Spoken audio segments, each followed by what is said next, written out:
السلام علیکم ورحمۃ اللہ وبرکاتہ۔ الحمد للہ رب العالمین والعاقبۃ للمتقین والصلاة والسلام علی سید الانبیاء والمرسلین وعلی آلہ وصحبہ اجمعین، اما بعد فاعوذ باللہ من الشیطان الرجیم، بسم اللہ الرحمن الرحیم۔ الف لام میم ذلک الکتاب لا ریب فیہ ھدی للمتقین، صدق اللہ العظیم۔ اللہم صل علی سیدنا مولانا محمد فی اول کلامنا، اللہم صل علی سیدنا مولانا محمد فی اوسط کلامنا، اللہم صل علی سیدنا مولانا محمد فی آخر کلامنا۔ معزز سامعین کرام، میں نے جو ابھی آپ حضرات کے سامنے قرآن کریم کی ایک آیت تلاوت کی، یہ آیت کریمہ سورہ بقرہ کی پہلی آیت ہے۔ الف لام میم ذالک الکتاب لا ریب فیہ ھدی للمتقین۔ جو سب سے اہم چیز ہوتی ہے، مصنف، رائٹر، لکھنے والا، بولنے والا یا اپنی بات رکھنے والا، وہ سب سے اہم چیز کو سب سے پہلے لاتا ہے۔ کیا اہم مضمون ہے؟ اللہ تبارک و تعالیٰ فرماتے ہیں ذالک الکتاب لا ریب فیہ، الف لام میم واللہ اعلم بمرادی۔ یہ حروف مقطعات ہے، اس کا معنی صرف اللہ کو معلوم ہے اور اللہ کے علاوہ کسی کو نہیں معلوم۔ وہ چاہے کتنا بڑا بھی محقق ہو، کتنا بڑا بھی جانکار ہو، وہ حروف مقطعات کا معنی نہیں بتا سکتا۔ یہ اس طرف اشارہ ہے، یہ بات بتانے کے لیے ہے کہ سب سے بڑا عالم اللہ ہے۔ انسان چاہے جتنا علم حاصل کر لے، لیکن وہ حروف مقطعات پر آ کر عاجز ہو جائے گا، اپنی زبان روک دے گا، اپنی قلم روک دے گا اور کہے گا کہ اس کا معنی مجھے نہیں معلوم، میں نہیں جانتا ہوں، تاکہ اس کو اپنی بے بسی اور اپنے عاجزی کا سمجھ آ سکے کہ بھائی میں کچھ نہیں کر سکتا ہوں، میں اتنا پڑھا لکھا ہوں، اتنا مفسر ہوں، اتنا محدث ہوں، اتنا جانکار ہوں، لیکن میرے پاس اتنا علم نہیں ہے کہ میں 3 ورڈ کا معنی بتا سکوں، الف لام میم۔ یہ معنی صرف اللہ ہی جانتا ہے۔ یہ انسان کی بے بسی کو ظاہر کرنے کے لیے اللہ نے اس کے معنی کو چھپایا ہے۔ اس لیے مفسرین یا ترجمہ کرنے والے جب قرآن کا ترجمہ کرتے ہیں یا تفسیر کرتے ہیں تو اس حروف مقطعات کے نیچے لکھتے ہیں واللہ اعلم بمرادہ، کہ اس کے مراد اور اس کے مفہوم کو اللہ ہی جانتا ہے، انسان نہیں جان سکتا۔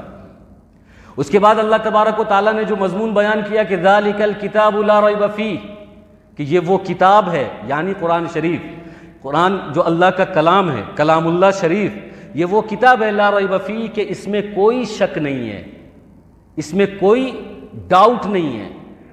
دنیا کی اور آسمانی زمینی جتنی کتابیں ہیں، پہلے انبیاء پر اور رسول پر جو کتابیں آسمان سے نازل کی گئی، اس کے اندر رد و بدل کیا گیا، اس میں ڈاؤٹ کیا گیا، کچھ نکالا گیا، کچھ ڈالا گیا، کچھ بھرا گیا، کچھ مٹایا گیا، بہت کچھ ہوا اور اس میں ڈاؤٹ بھی پیدا ہو گیا۔ انجیل میں بھی ڈاؤٹ ہوتا ہے کہ یہ آسمانی کلام ہے کہ نہیں ہے، کہ انسانوں نے اپنی طرف سے، پادری نے اپنی طرف سے اس میں بھر دیا ہے، اس میں ڈاؤٹ ہوتا ہے۔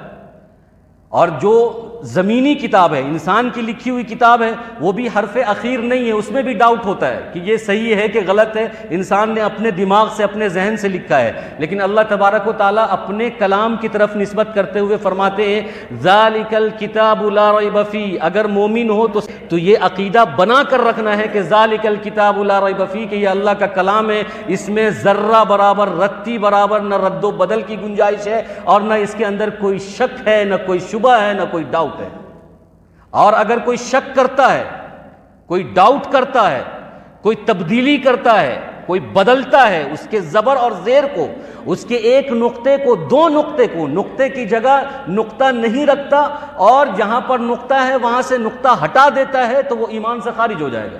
اللہ فرماتے ہیں اسی طرف ہمارے ذہن کو متوجہ کرنے کے لیے کہ اس میں ڈاؤٹ نہیں کرنا۔ یہ بات تو ہو گئی۔ اس کے بعد اللہ تبارک و تعالیٰ فرماتے ہیں کہ ھدی للمتقین، کہ کتاب میں ڈاؤٹ نہیں کرنا، شک شبہ نہیں کرنا، یہ اللہ کا کلام ہے اور اس جیسا کوئی کلام نہیں ہے۔ آسمانی کتاب جتنی دنیا میں آئی ہے اس میں رد و بدل کیا گیا، اس میں شک شبہ کیا گیا، لیکن قرآن کے ساتھ ایسا نہیں کیا جا سکتا ہے۔ اس کو نہیں مسخ کیا جا سکتا ہے، نہ مٹایا جا سکتا ہے، نہ اس میں ڈاؤٹ کیا جا سکتا ہے۔ اور جو سب سے اہم مضمون ہے، جو پورے دین کا خلاصہ ہے، پوری شریعت کا خلاصہ ہے، اور سمجھیے کہ یہ پورا اسلام ہے، یہ پورا دین ہے، اگر یہ ہم کو سمجھ میں آ گیا تو پورا دین سمجھ میں آ جائے گا۔ اور وہ کہا کہ ھدی للمتقین، انجام کار، بہترین انجام متقیوں کے لیے ہے، اللہ سے ڈرنے والوں کے لیے۔ اس کا مطلب یہ ہے کہ اللہ تبارک و تعالیٰ اپنے تفصیلی مضمون کی جو سب سے پہلی صورت ہے، جو سب سے پہلی آیت ہے، اس میں جو سب سے پہلے مضمون لے کر آ رہا ہے وہ ان لوگوں کے لیے لے کر آ رہا ہے جو سب سے اہم ہے۔ اور ظاہر ہے کہ ایک ایمان والوں کے لیے، ایک مسلمان بندوں کے لیے جو سب سے اہم ہے وہ ہے اللہ کا خوف، اللہ سے ڈر، تقوی۔ اگر یہ چیز ہمیں سمجھ میں آ جاتی ہے، اللہ کا ڈر ہمارے پاس آ جاتا ہے، اللہ سے ہم ڈرنے والے بن جاتے ہیں، ہر چیز اپنی جگہ پر صحیح ہو جائے گی، بے ایمانی ختم ہو جائے گی، شیطانی ختم ہو جائے گی، رشوت ختم ہو جائے گی، اگر ہم بے نمازی ہیں تو نمازی ہو جائیں گے، اگر ہم جھوٹے ہیں تو سچے ہو جائیں گے، اگر ہم خیانت کرنے والے ہیں تو امانت دار ہو جائیں گے۔ کیوں؟ اس لیے کہ اللہ کا ڈر آ گیا ہے، اللہ کا خوف آ گیا ہے۔ قرآن کہتا ہے أَلَمْ يَأْنِ لِلَّذِينَ آمَنُوا أَن تَخْشَعَ قُلُوبُهُمْ لِذِكْرِ اللَّهِ، کیا ایمان والوں کے لیے اب بھی وقت نہیں آیا ہے کہ وہ ان کا دل اللہ کے خوف سے ڈرے، اللہ سے ڈرے ان کا دل؟ ابھی وہ وقت نہیں آیا، اور کب وقت آئے گا؟ اگر ہم ایمان لے کر آ گئے ہیں اور اللہ سے ڈرنے والے ہیں تو پھر وہ سارے صفات اسلام کے، ایمان کے ہمارے اندر آ جانے چاہیے، پورا اسلام ہمارے اندر آ جانا چاہیے، پورا دین ہمارے اندر آ جانا چاہیے، پوری شریعت ہمارے اندر آ جانی چاہیے۔ آدھے تیتر آدھے بٹیر نہیں ہونے چاہیے کہ آدھا پانی آدھا پتھر، ایسا نہیں ہونا چاہیے، کیونکہ اگر اللہ کا خوف ہے تو پھر اس کو پوری شریعت سمجھ میں آنی چاہیے اور وہ پوری شریعت کا علمبردار وہ ہوگا۔ آپ کو میں مثالوں سے سمجھاتا ہوں، حدیث کا ایک جز ہے، پھر میں ایک واقعہ رکھوں گا، آپ کو سمجھ میں آئے گا کہ جب اللہ کا خوف ہمارے دلوں میں آ جاتا ہے، تقوی آ جاتا ہے، تو کیسے دین ہمارے لیے آسان ہو جاتا ہے، اور کیسے ہم اچھے مسلمان بن جاتے ہیں، اور کیسے ہم اچھے مومن بن جاتے ہیں۔ حدیث کا ایک جز ہے من کان للہ کان اللہ لہ، کہ جو اللہ کا ہو جاتا ہے اللہ اس کا ہو جاتا ہے۔ من کان للہ کان اللہ لہ، یہ مختصر سا جملہ ہے، آپ یاد کر لیجئے گا۔ من کان للہ کان اللہ لہ، کہ جو اللہ کا ہو جاتا ہے اللہ اس کے ہو جاتے ہیں، اور جس کا اللہ ہو جائے اس کو کچھ بھی نہ ملے تو بھی سب کچھ ہے اس کے پاس، اور جس کا اللہ نہ ہو اس کو سب کچھ مل جائے تو بھی کچھ نہیں ہے اس کے پاس۔ یہ میں ایسے ہی نہیں کہہ رہا، آپ نے ایک عالم کا نام سنا ہوگا، سب لوگ جانتے ہیں ان کو، عام اور خاص، شیخ سعدی علیہ الرحمہ۔ ان کی بہت مشہور کتاب ہے گلستان اور بوستان، جس کو غیر مسلم بھی اپنے بیانوں میں، اپنے لیکچر میں ان کے جو شعر ہے، حکمت کی باتیں ہیں، وہ نقل کرتے ہیں، غیر مسلم بھی، سانسد میں بھی اس کو نقل کیا جاتا ہے، پارلیمنٹ میں بھی شیخ سعدی علیہ الرحمہ کا شعر نقل کرتے ہیں لوگ، مسلم غیر مسلم سب۔ انہوں نے گلستان کے اندر ایک واقعہ نقل کیا ہے، جو گلستان اور بوستان حکمت سے بھری ہوئی باتیں ہیں، کیونکہ خود شیخ سعدی علیہ الرحمہ بہت بڑے حکیم تھے، بڑے سیاح تھے، پوری دنیا کا انہوں نے سفر کیا، پوری دنیا گھومنے کے بعد، تجربہ حاصل کرنے کے بعد، امیر سے، غریب سے، بڑوں سے، چھوٹوں سے، وزیر سے، بادشاہ سے، آقا سے، غلام سے ملنے کے بعد، ملاقات کرنے کے بعد، مسلم سے، غیر مسلم سے، ہر دھرم کے لوگوں سے ملنے کے بعد، ہر علاقے کا، ہر ملک کا سفر کرنے کے بعد، انہوں نے ایک نایاب اور قیمتی اور مضبوط اور مستحکم کتاب لکھی ہے، گلستان اور بوستان۔ آج بھی کئی مدرسوں میں زیر نصاب ہے، ان کو پڑھایا جاتا ہے۔ تو اس میں انہوں نے ایک واقعہ نقل کیا ہے۔ کہ شیخ سعدی علیہ الرحمہ سفر کر رہے تھے تو انہوں نے ایک شخص کو دیکھا کہ وہ شیر کی چیتے کی سواری کر رہا ہے اور ہاتھ میں جو کوڑا ہے وہ سانپ کا کوڑا ہے۔ شیخ سعدی علیہ الرحمہ خود یہ واقعہ نقل کر رہے ہیں اپنے حوالے سے۔ تو انہوں نے ان سے پوچھا، پہلے تو یہ ڈر گئے کہ ارے یہ شیر پر سوار ہے۔ انسان شیر کو اگر 1 کلومیٹر دور دیکھتا ہے تو یہاں سے وحشت شروع ہو جاتی ہے کہ کہیں ہمارے گھر میں نہ آ جائے۔ اگر ہمیں یہ پتا چلے کہ ہمارے گاؤں میں ایک شیر آ گیا ہے، ہم سب کی نیند اڑ جائے گی، ہم سب پریشان ہو جائیں گے، پتہ نہیں رات میں ہم سوئیں اور ہمارے گھر میں داخل ہو جائے اور ہم سب کو چیر پھاڑ دے۔ جس گاؤں میں شیر داخل ہو جاتا ہے پورے گاؤں کے لوگ وحشت میں ہوتے ہیں۔ ڈرنے کی بات تھی۔ شیخ سعدی علیہ الرحمہ نے دیکھا کہ ایک شخص جو ہے شیر پر سوار ہے اور سانپ کو کوڑا بنایا ہوا ہے۔ پہلے تو ڈرے، تو اس کے بعد انہوں نے سوال کیا، شیخ سعدی علیہ الرحمہ نے اس شخص سے، وہ اللہ کے ولی سے جو رومی تھے، انہوں نے یہ سوال کیا کہ آخر آپ کیا کرتے ہیں ایسا کہ پوری مخلوق آپ کے تابع ہے؟ ہر مخلوق آپ کے تابع ہے، چرند پرند درند چیڑ پاڑ کھانے والا وہ بھی آپ کی مطیع اور فرمانبردار ہے، شیر بھی آپ کے مطیع ہے، سانپ بھی آپ کی مطیع اور فرمانبردار ہے، آپ نے ایسا کیا کیا ہے؟ انہوں نے جو جواب دیا ہے نا، وہ جواب ہمارے مضمون سے جڑا ہوا ہے۔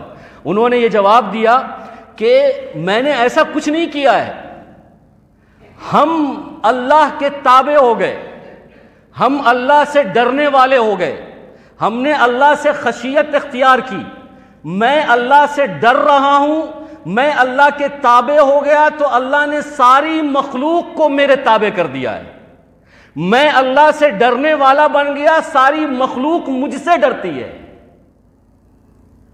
یہی وہ جملہ ہے جس سے ہم اور آپ کو سمجھنا چاہیے کہ تقویٰ کی وہ طاقت ہے کہ اللہ کا ڈر اگر ہمارے اندر آ جائے تو سارا ڈر ہمارے دل سے نکل جائے گا، ہم کسی چیز سے نہیں ڈریں گے، اور کوئی چیز ہمیں ڈرانا چاہے تو ہم نہیں ڈریں گے۔ اور اگر اللہ کا ڈر نہیں ہے تو ہر ایک چیز سے ڈریں گے، اپنی اولاد سے ڈریں گے، اپنے جسم سے ڈریں گے، اپنے کھانے سے ڈریں گے، اپنے کپڑے سے ڈریں گے، جانور کیڑے مکوڑوں سے ڈریں گے، کتا بلی سے ڈریں گے، اور پتہ نہیں جن سے نہیں بھی ڈرنا چاہیے اس سے بھی ہم ڈریں گے، بزدل ہو جائیں گے، حوصلہ ہمارا پست ہو جائے گا، مکار ہو جائیں گے، ڈرتے ڈرتے ہم جو ہے بزدل ہو جائیں گے۔ لیکن اگر اللہ کا ڈر ہے، اللہ کا خوف ہے، اللہ سے تقویٰ ہے، ہم تقویٰ اختیار کرنے والے ہیں تو ساری مخلوق ہم سے ڈرے گی، اور اگر ساری مخلوق مل کر ہم کو ڈرانا چاہے گی تو ہم کو ڈر نہیں لگے گا، اور دین بہت آسان نظر آئے گا، اسلام پر عمل کرنا بہت آسان نظر آئے گا، ایمان کی طاقت بڑھانا بہت آسان نظر آئے گا۔ لیکن اللہ کا ڈر نہیں ہے، اللہ کا خوف نہیں ہے، ساری مخلوق ہم کو ڈرائے گی، ہم ڈریں گے، ان کے تابع ہوں گے، ان کے پیچھے چلیں گے، ان کی رہنمائی لیں گے، اور وہ جیسا جیسا کہیں گے اٹھو تو اٹھیں گے، کہیں گے بیٹھو تو بیٹھیں گے، ہم ان کے اشاروں پہ ناچیں گے۔ یہی ہو رہا ہے ہمارے ساتھ آج، ہمارے ساتھ جو ہو رہا ہے، ہم سب کے ساتھ یہی ہو رہا ہے کہ اللہ کا ڈر چھوڑ کر ہر ایک چیز کا ڈر ہے ہمارے پاس، صحت کا ڈر، اولاد کا ڈر، غذا کا ڈر، مرنے کا ڈر، جاب کا ڈر، ہر ایک چیز کا ڈر ہے، علم کا ڈر، رزق کا ڈر، اور لوگ ڈرا ڈرا کے ہم سے پیسہ وصول کر رہے ہیں، ہم کو ڈرا ڈرا کر بلیک میل کر رہے ہیں، کیونکہ معلوم ہے کہ یہ بندہ تو ڈرا ہوا ہے، ایک دم ڈرا ہوا ہے، ہر اعتبار سے ڈرا ہوا ہے، کچھ نہیں ہے اس کے پاس۔ اور اگر ہم صرف یہ تیاری کر لیں کہ نہیں، مجھے اللہ سے ڈرنا ہے، اللہ کا تقویٰ اپنے اندر پیدا کرنا ہے، پھر میرا دل خود مضبوط ہو جائے گا، ہمارا دل مضبوط اور مستحکم ہو جائے گا، مخلوق سے، کیڑے مکوڑوں سے، درندے سے، چرندے سے، پرندے سے، گولی سے، بم سے، بارود سے ڈر نہیں لگے گا، سپر پاور سے ڈر نہیں لگے گا، بڑے بڑے لوگوں سے ڈر نہیں لگے گا، جو ہم کو بلیک میل کریں گے ان سے ڈر نہیں لگے گا، جو ہم کو دبانا چاہیں گے، جھکانا چاہیں گے، مٹانا چاہیں گے، مسخ کرنا چاہیں گے، ختم کرنا چاہیں گے، ڈر نہیں لگے گا، کیونکہ اللہ کا ڈر ہمارے دل میں ہے کہ ذالک الکتاب لا ریب فیہ ہدی للمتقین کہ نیک انجام، بہتر انجام متقیوں کے لیے ہے، اللہ سے ڈرنے والوں کے لیے ہے۔ تو ان کے صفات کیا ہیں؟ خود اللہ تبارک و تعالیٰ اسی آیت کے اندر بیان کر رہا ہے، الذین یؤمنون بالغیب، کہ جو متقی ہوتے ہیں، جو اللہ سے ڈرنے والے ہوتے ہیں، جو اللہ سے خوف کرنے والے ہوتے ہیں، اور جن کے اندر اللہ کا تقوی ہوتا ہے، اللہ کا ڈر ہوتا ہے، تو ان کے صفات یہ ہیں کہ الذین یؤمنون بالغیب، کہ وہ غیب پر ایمان لاتے ہیں۔ غیب کس کو کہتے ہیں؟ یعنی جو آنکھوں سے اوجھل ہو، جو آنکھوں سے غائب ہو، جو نظر نہ آتا ہو۔ ہم میں اور غیر مسلموں میں فرق یہ ہے کہ ہم ان چیزوں کو بھی مانتے ہیں جن کو آنکھوں نے نہیں دیکھا ہے، اور غیر مسلم یا مرتد قسم کے لوگ یا وہ جو ناستک ہوتا ہے، ان کے ماننے کے لیے ضروری یہ ہے کہ وہ کہتے ہیں جب تک ہم آنکھ سے دیکھیں گے نہیں، عقل سے سمجھ میں آئے گا نہیں، جب تک میرے سامنے اگزامپل سیٹ نہیں ہوگا، مثال نہیں دی جائے گی، نمونہ نہیں دیا جائے گا، ماڈل نہیں دکھایا جائے گا، ہم نہیں مانیں گے۔ اور مومنین کی پہچان یہ ہے کہ وہ دیکھے یا نہ دیکھے، ان کے آنکھوں کے سامنے چیزیں آئیں نہ آئیں، ہم مانتے ہیں، ایمان لاتے ہیں۔ قبر کو مان لیا، نہیں دیکھے، نبی کو مان لیا، نہیں دیکھے، قرآن اترتا نہیں دیکھے، لیکن مانتے ہیں۔ آخرت کی منزل کو بغیر دیکھے مانتے ہیں، آخرت پر ایمان لاتے ہیں، اور وہاں جو بھی ہوگا ان ساری چیزوں کو بغیر دیکھے مان رہے ہیں۔ یہی ایمان ہے۔ دماغ نہیں لڑا رہے، نمونہ نہیں چاہیے، مثال نہیں چاہیے، سانچہ نہیں چاہیے، کوئی ہم کو جو ہے ماڈل نہیں چاہیے۔ لیکن جو ناستک ہوتے ہیں، جو غیر مسلم ہوتے ہیں، یا جو بہت زیادہ لبرل ٹائپ کے ہوتے ہیں، تو ہر چیز میں لاجک تلاش کرتے ہیں۔ لاجک ہے، اسلام کا یہ حکم ہے، اس میں لاجک ہے، یہ لاجیکل ہے یا ان لاجیکل ہے؟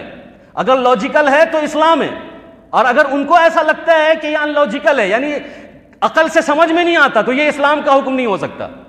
بھائی اسلام کا حکم ہو سکتا ہے ہماری عقل اندھی ہو، ہماری عقل میں اتنی طاقت نہ ہو، ہماری عقل میں اتنی گہرائی نہ ہو، ہماری عقل میں اتنی سنبھالنے اور سوچنے کی طاقت نہ ہو، لیکن اسلام کا اگر حکم ہے تو وہ ہے، اس کو ماننا ہے۔ اسلام کہتا ہے کہ یہ کرو تو کرو، اس میں پھر چوں چرا کیوں لیکن کی گنجائش ہے ہی نہیں۔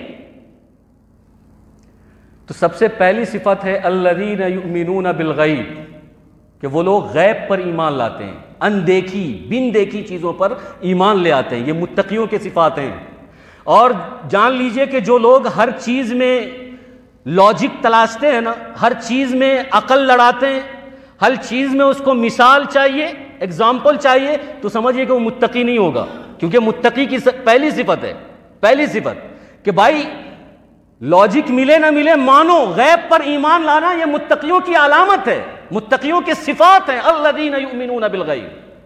اس کے بعد فرمایا، دیکھیے کتنی بڑی چیز، اور جو سب سے اہم مضمون اس کو اللہ بیان کرتے ہیں، ہدی للمتقین، کہ متقیوں کے لیے ہدایت ہے۔ اس کے بعد جو سب سے پہلی صفت لائے، الذین یؤمنون بالغیب، کہ جو غیب پر ایمان لاتے ہیں۔ دوسری صفت متقیوں کی بیان کی گئی، وَيُقِيمُونَ الصَّلَاةَ، جو نماز قائم کرتے ہیں، جو نماز قائم کرتے ہیں۔ دوسری صفت، قرآن شروع ہو رہا ہے، 30 پارے کا قرآن شروع ہو رہا ہے، اتنا موٹا قرآن شروع ہو رہا ہے، اور ایک دوسرے تیسرے سیکنڈ میں کون سا مضمون آ رہا ہے؟ وَيُقِيمُونَ الصَّلَاةَ، نماز قائم کرتے ہیں، مومنین کی، متقی کی صفات ہے۔ تو پتہ یہ چلا کہ آج کل جو اندھے پیر آپ کو نظر آتے ہیں، جو کہتے ہیں کہ دل سے نماز پڑھ لیا، لمبا لمبا جبہ پہن لیا، امامہ ڈال لیا، اور تسبیح کے دانے ڈال لیے، اور لوگوں کو جو ہے وہ مور کا جو پنکھ ہوتا ہے اس سے سر پر ایسے ایسے جھاڑتے رہتے ہیں، اور کہتے ہیں کہ یہ تو پیر ہیں، روحانی پیر، اور نماز نہیں پڑھتے۔ تو پتہ چلا کہ یہ پیر ویر نہیں ہو سکتا، یہ متقی نہیں ہے، کیونکہ متقی کی دوسری صفت یہ ہے، متقی بننے کے لیے، اللہ سے ڈر اور خوف پیدا کرنے کے لیے، کہ یؤمنون بالغیب ویقیمون الصلاۃ، نماز قائم کرنا، نماز پڑھنا، نماز کو اقامت میں رکھنا۔ اقامت کے معنی ہے نماز کی پابندی، ایک معنی تو یہ بھی ہے وَيُقِيمُونَ الصَّلَاةَ، اور ایک معنی یہ ہے اقامت کے کہ خود بھی نماز پڑھنا اور اپنے بھائی کو بھی نماز کی دعوت دینا، اقامت کے ایک معنی یہ بھی ہے، اور ایک معنی ہے کہ اقامت یعنی مواظبت، پابندی کے ساتھ نماز پڑھنا. ایسا نہیں کہ کبھی موقع مل گیا یا کبھی ایگزام کا ٹائم ہے یا کبھی پریشانی آئی ہے، مصیبت آئی ہے، ایگزام میں پاس ہونا ہے، یا جو ہے گھر میں کوئی بیمار ہے، یا بزنس کا لاس ہو رہا ہے، گھر میں جو ہے زلزلہ آ گیا تو اب چلو نماز کی طرف. نہیں، تو یہ تو پابندی نہیں ہے، یہ تو ضرورت کے مطابق ہم نماز پڑھ رہے ہیں. پابندی کا مطلب یہ ہے خوشی ہو، غم ہو، آندھی ہو، طوفان ہو، کوئی بھی حالت ہو، نماز ہر حال میں قائم کرنا، نماز پڑھنا ہے. وَيُقِيمُونَ الصَّلَاةَ الذین یؤمنون بالغیب ویقیمون الصلاۃ. آپ اس مضمون کو اچھی طریقے سے یاد کر لیجئے. اس میں بہت ساری باتیں مجھے بتانی تھی لیکن یہیں پر وقت ہو رہا ہے، لیکن جتنا ہو رہا ہے میں آپ کو سمجھاؤں گا. اگلے ہفتے پھر اس کو میں جاری رکھوں گا. کہ قرآن شروع ہوا، متقی کے صفات بیان کیے گئے اور کہا گیا الذین یؤمنون بالغیب، غیب پر ایمان لاتے ہیں، وَيُقِيمُونَ الصَّلَاةَ، نماز قائم کرتے ہیں. اس سے پتہ چلتا ہے کہ نماز کوئی ایسی ویسی عبادت نہیں ہے کہ چند ٹکوں کے لیے، چند پیسوں کے لیے، 2 گراہک کے لیے، 3 گراہک کے لیے، دکان کے لیے، مکان کے لیے، بیوی کے لیے، بچوں کے لیے، پریشانی کے لیے نماز کو چھوڑ دیا جائے. نماز اللہ کے نبی صلی اللہ علیہ وسلم نے اس حالت میں بھی پڑھی ہے جس حالت میں جنگ ہو رہا ہے، گھوڑا دوڑ رہا ہے، تلوار کے چلنے کی آواز آ رہی ہے، جس کو کہتے ہیں صلاۃ الخوف، خوف کی نماز. یعنی گھوڑے کے ٹاپوں کی آواز آ رہی ہے. نماز اس حال میں بھی اللہ کے نبی صلی اللہ علیہ وسلم نے پڑھا ہے اور صحابی کو کہا کہ پڑھو، خوف کے ساتھ نماز پڑھو. اس کا طریقہ بتایا ہے. تلوار کے چلنے کی آواز آ رہی ہے، گھوڑے کے ٹاپوں اور دوڑنے کی آواز آ رہی ہے. آپ صلی اللہ علیہ وسلم نے اس دور میں، اس حالت میں صلاۃ الخوف کا حکم دیا کہ ایک جماعت نماز پڑھے، ایک جماعت لڑائی کرے. پھر اس کا جب ہو جائے تو پھر یہ آئے اس میں شامل ہو جائے، اور پھر وہ والی جماعت جو نماز پڑھ رہی ہے وہ جا کر لڑے. اس میں بھی نماز نہیں چھوڑنا ہے. میں آپ کو یاد دلاؤں حضرت امام حسین رضی اللہ تعالیٰ عنہ، میں ان کے کسی اور قصے کی طرف آپ کو اشارہ کرنا نہیں چاہتا، بس یہ بتانا چاہتا ہوں ان کی جو شہادت ہوئی تھی، تو شہادت جو عین شہادت ہوئی، جس وقت شہادت ہوئی وہ سجدے میں تھے، نماز کی حالت میں تھے، نماز پڑھ رہے تھے.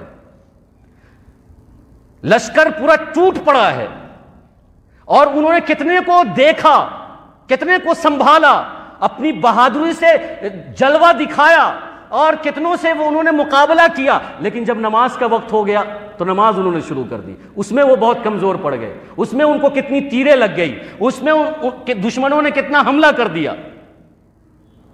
نماز کی حالت تھی، اس وقت بھی نماز معاف نہیں ہے. تو جو لوگ امام حسین کے شہادت پر ماتم کرتے ہیں یا محرم میں جتنا ڈرامہ کرتے ہیں، جو لوگ کرتے ہیں، تو جو سیکھنے کی چیز ہے وہاں پہ تو سیکھتے نہیں ہیں. شربت پلا دیا، ماتم کر دیا، جلسہ کر دیا، بینڈ بجا دیا، سب کچھ کر دیتے ہیں حسین کے نام پر، سب کچھ ہو جاتا ہے. لیکن جو وہ درس دینا چاہتے ہیں اور جو وہ نصیحت دینا چاہتے ہیں، جس چیز کو وہ ہمیں بتانا چاہتے ہیں کہ دیکھو میں اس حالت میں ہوں، میں شہید ہو رہا ہوں، مجھ پر تیر لگ رہی ہے، مجھ پر لوگ حملہ کر رہے ہیں، میں سجدے میں ہوں، نماز نہیں چھوڑ رہا ہوں، تو اصل چیز مجھ سے لینے کی نماز ہے. نماز لو مجھ سے، نماز مت چھوڑو. لیکن نماز چھوڑ دیا، باقی سارا ڈرامہ لے لیا جس ڈرامے کی ضرورت نہیں ہے. اس کے بعد اللہ تبارک و تعالیٰ فرماتے ہیں الذین یؤمنون بالغیب ویقیمون الصلاۃ ومما رزقناہم ینفقون، کہ اس چیز میں سے جو ہم نے اس کو دیا ہے وہ خرچ کرتے ہیں. متقی کی تیسری صفت، غیب پر ایمان لاتے ہیں، نماز قائم کرتے ہیں اور اللہ کی دی ہوئی نعمتوں میں سے خرچ کرتے ہیں. ینفقون مما رزقناہم. تو یہاں پر بھی اسلام کے کردار کو واضح کر دیا ہے کہ اللہ کے راستے میں خرچ کرنا، اللہ کے راستے میں دینا، اور اللہ کا مختلف راستہ ہے، مختلف راستے میں دینا. کنجوسی نہیں کرنا، بخیلی نہیں کرنا، اللہ کے نام پر دینے میں ہاتھ کو تنگ نہیں کرنا، ہاتھ کو روکنا نہیں. فضول خرچی سے بھی منع کیا گیا، لیکن جب بات آئے اللہ کے دین کی، اللہ کے نام کی، اور اللہ کے دین کو مضبوط کرنے کی، اللہ کے نام کو روشن کرنے کی، تو پھر اس وقت ہمارا دل سخی ہونا چاہیے، ہاتھ تنگ نہیں ہونا چاہیے۔ یہ مومنین کی صفات ہے، متقی کی صفات ہے، اللہ سے ڈرنے والوں کی صفات ہے۔ وَمِمَّا رَزَقْنَاهُمْ يُنْفِقُونَ، کہ وہ خرچ کرتے ہیں، دل کھول کر خرچ کرتے ہیں، اس میں بخل اور کنجوسی نہیں کرتے۔ ہماری حالت کیا ہے؟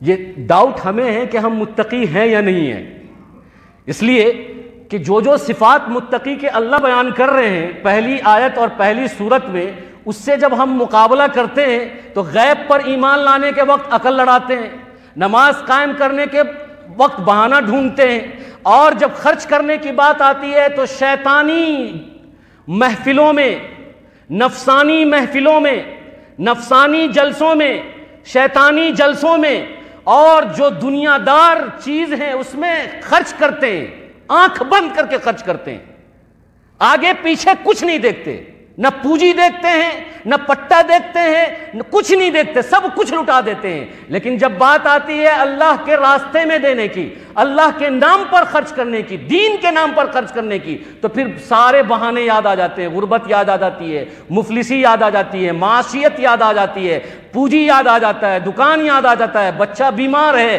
گھر کے اندر یہ حالات ہیں، وہ حالات ہیں، ایسے ہیں ویسے ہیں، خوب بہانہ، چندے کے نام پر گلے میں پھندا لگ جاتا ہے۔